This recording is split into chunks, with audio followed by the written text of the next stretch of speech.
প্ৰথম কথা 750 কংগ্ৰেছৰ আবেদন আহিছে। কংগ্ৰেছে ক'লে আমাৰ ৰেকৰ্ড আবেদন আহিছে, কিন্তু লগত নক'লে যে ৰেকৰ্ড মিয়াৰ আবেদন আহিছে।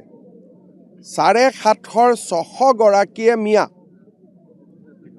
টিকট বিচাৰা, কিন্তু আমাৰ দুই এজনে প্ৰচাৰ কৰি দিলে যে এইবাৰ কংগ্ৰেছত অভিলেখ সংখ্যক প্ৰাৰ্থী আহিছে। প্ৰাৰ্থী আহিলেই নহ'ব, প্ৰাৰ্থী ক'ৰ পৰা আহিছে?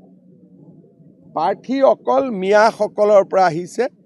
120খন নে 130খন আমাৰ হিন্দু মানুহৰ, বাকী গোটেইবিলাক মিয়াৰ আবেদন। তাৰমানে মিয়াৰ এটা উজান উঠিছে ৰাজীৱ ভৱনত।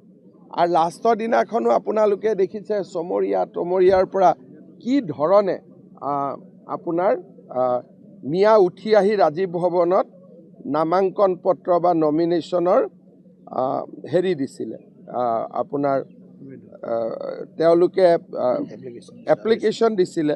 আৰু দুই এজনে সেইটোকে ভাবিলে যে এইটো বহুত ডাঙৰ এপ্লিকেশ্যন আহি গ'ল। তাৰপিছত যোৱাকালি ৰঙিয়াত এখন মিটিং হৈছিলে।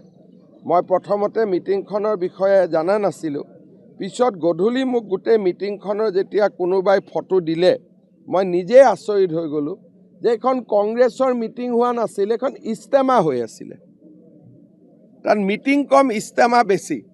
সেইকাৰণে কংগ্ৰেছ পাৰ্টিটো আমাৰ ধৰ্ম, সংস্কৃতি, আমাৰ ঐতিহ্য সকলোৰে কাৰণে এটা প্ৰত্যাহ্বান হৈ উঠিছে।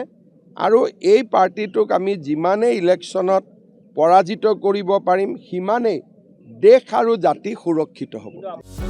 যিকোনো খবৰৰ বাবে যোগাযোগ কৰক আমাৰ এই নম্বৰত 9181 307 2221।